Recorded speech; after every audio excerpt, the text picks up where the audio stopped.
Can we just be honest here and say that every game by Nintendo should at least be tested out by us? Is there a job where you can be a Nintendo game tester? If so, where do I sign up? Since there isn't a job like this, we've developed a list of 10 Nintendo games that every gamer should play. Trust us, we tried to be as unbiased as possible. Sit back, relax, and probably disagree with some of our favorite Nintendo games, and if you don't disagree with us, well then you should probably consider joining us by subscribing to our channel. We also have an amazing notification squad that updates you when we release brand new content. Animal Crossing New Leaf. I had to think long and hard about where exactly I should put Animal Crossing, and I decided that it deserved a nice, comfortable spot sitting right at number 10. Just because it's in last place doesn't mean it isn't a phenomenal game. It's just ended up here because there were too many other fantastic choices, and not everyone can appreciate a life simulation game's repetitive and at times frustrating gameplay, especially when the game punishes you for using cheats to speed up time by making your own town overgrown with hard-to-remove weeds. Animal Crossing New Leaf is a wonderful game where you become mayor of a town of anthropomorphic animals. Isabelle, your trusty sidekick slash eager secretary, helps you navigate through the game to make an amazing town so your animal friends won't ditch you to move to an even better nearby town. If you were a fan of the previous games from the Animal Crossing series, you'll quickly discover that New Leaf makes the game and characters much more realistic, including the trees and flora in your town. Your neighbors are also much more diverse and unique, making the game even more fun to play. Super Mario Bros. Super Mario Bros. Never gets the credit that it deserves as being a fascinating and unique game for its time. It was released in 1985 and is believed to have solved the North American video game market crash of the 1980s. Okay, so it's not exactly the Wall Street crash, but it definitely caused quite the scare for gaming developers and video game console companies. In the original Mario Bros., you were able to play as Italian-American plumber Mario and his brother Luigi to help save New York City's sewer monster problem. In Super Mario Bros., according to the story in the game's manual, Mario sets out on a quest to save Princess Toadstool after she's kidnapped by the villainous King Bowser. Mushroom Kingdom is attacked by a tribe of turtles called the Koopa Army. The army uses a form of black magic to turn the people of Mushroom Kingdom into objects like bricks and stones. The backstory of the game is incredibly creative and phenomenal, and if you have any interest in the Mario series, it's a must-play for the difficulty of the different worlds and the satisfaction of beating the original Big Bad Bowser to save the princess. Donkey Kong. If you're a fan of Mario, you'll know that he actually appeared in the arcade version of Donkey Kong 4 years before Super Mario Bros. Came out. In the game, Mario is called Jumpman. It's also believed that Donkey Kong helped revolutionize the platform game, which makes sense since it was the first game to utilize being able to jump in a direction and visibly see your progression throughout the game. In this classic arcade game, you play as Jumpman, the concept behind Mario, trying to ascend upwards through a construction site, avoiding the hallmark barrels and fireballs thrown by DK in order to rescue your girlfriend, Pauline. She looks familiar, a lot like Peach, and they both start with the letter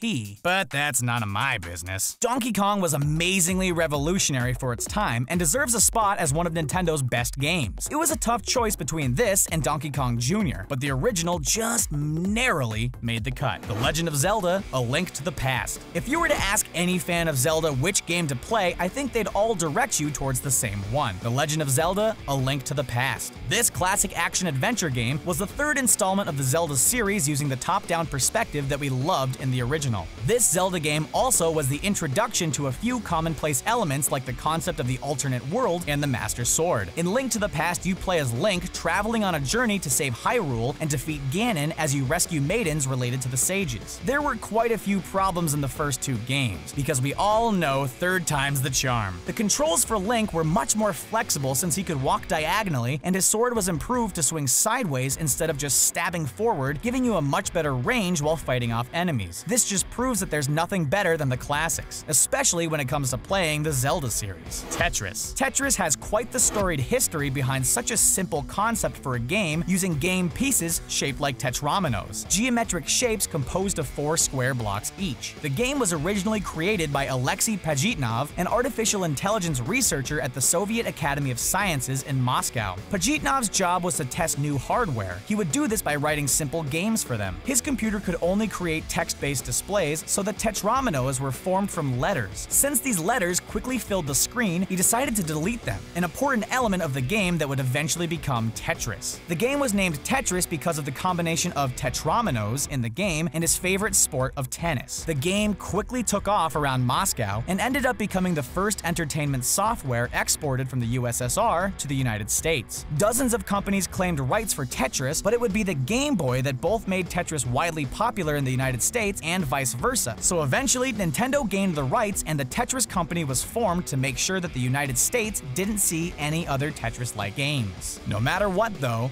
Tetris created the most competitive streak in friends and family that I've ever witnessed for a simplistic math puzzle game. Now, if only mathematics were really as fun as Tetris makes it seem to be. Kirby's Adventure. The video game world would be nothing without great platforms like the Kirby series, which is why Kirby's Adventure is a must-play for Nintendo lovers. Kirby's Adventure was the only NES game in the Kirby series and features Meta Knight's very first appearance. Kirby wakes from a dreamless nap to investigate the Fountain of Dreams. In doing so, he finds King Dedede has stolen and broken the Star Rod, the fountain's power source. Without the Star Rod, Dreamland's inhabitants become restless and unable to dream. Kirby travels through 7 worlds full of amazing graphics and special environments. The game itself is pretty simple, consisting of 7 worlds. Each world has a set of regular levels, a boss fight, and a warp star door to travel between worlds. There are also plenty of mini-games to gain extra lives. This was also the first time where there was an automatic save feature to save progress after each level, a necessary addition to the Kirby series that fans appreciated much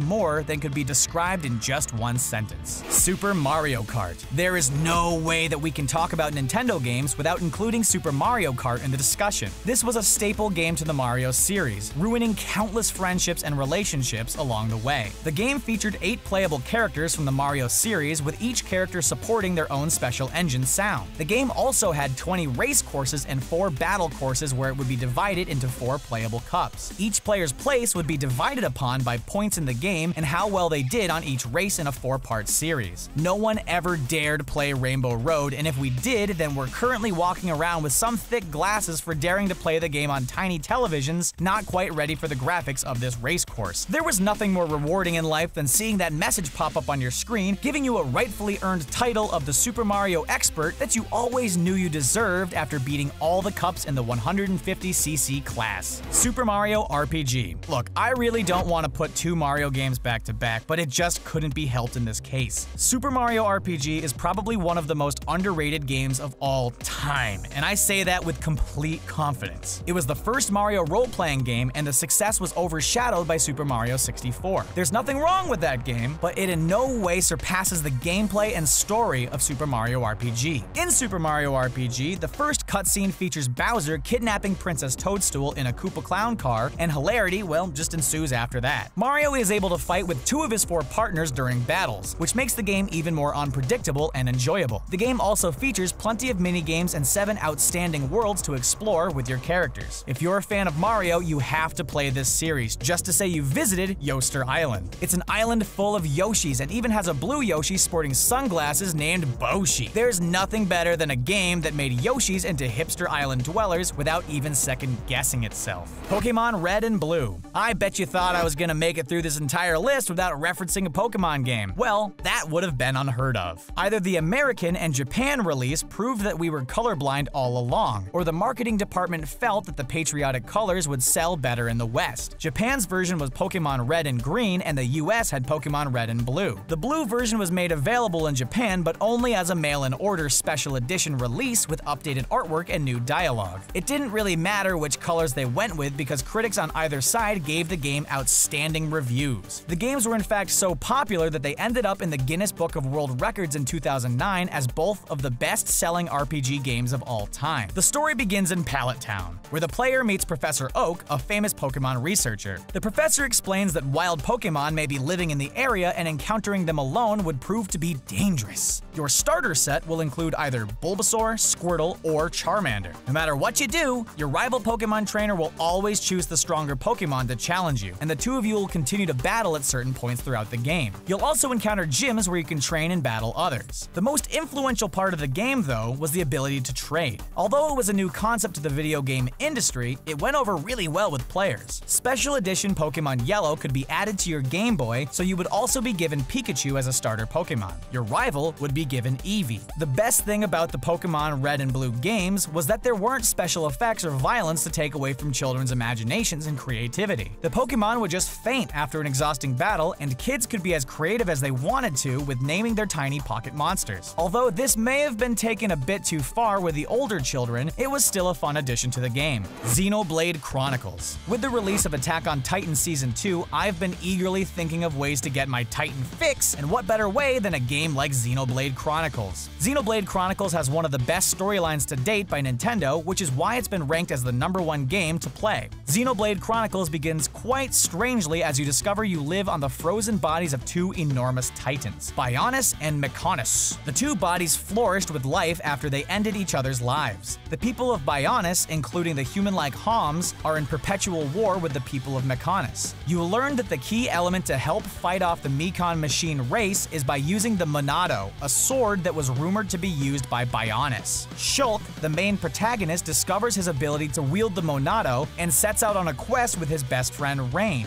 Other characters will enter gameplay with an exciting array of unique and influential character development throughout the game's progression. The RPG game features plenty of side quests and an ability to control one character from your party of 3 throughout the open world. The day and night time cycle affects in-game events, quests, and even enemy strengths. Forewarning, stronger enemies will appear at night. The game relies heavily on player exploration, which is another reason why I had to include it. That paired with the Save Anywhere feature, battle sequences that feel like they naturally flow as your party members automatically attack, and you just rely on your chosen character's attacks and item collection make for a truly enjoyable and unforgettable experience. If you're a fan of MMOs but feel that they go on for way too long with no end in sight, consider picking up this game for its amazing story that will eventually come to an end, but not without hours of worthwhile gameplay. We're sure many of you are Nintendo fans, so which games do you think should be included? Are there any upcoming Nintendo games that you're excited to play? If you're a fan of Nintendo, you should consider subscribing to our channel. We promise we won't just talk about the Mario series.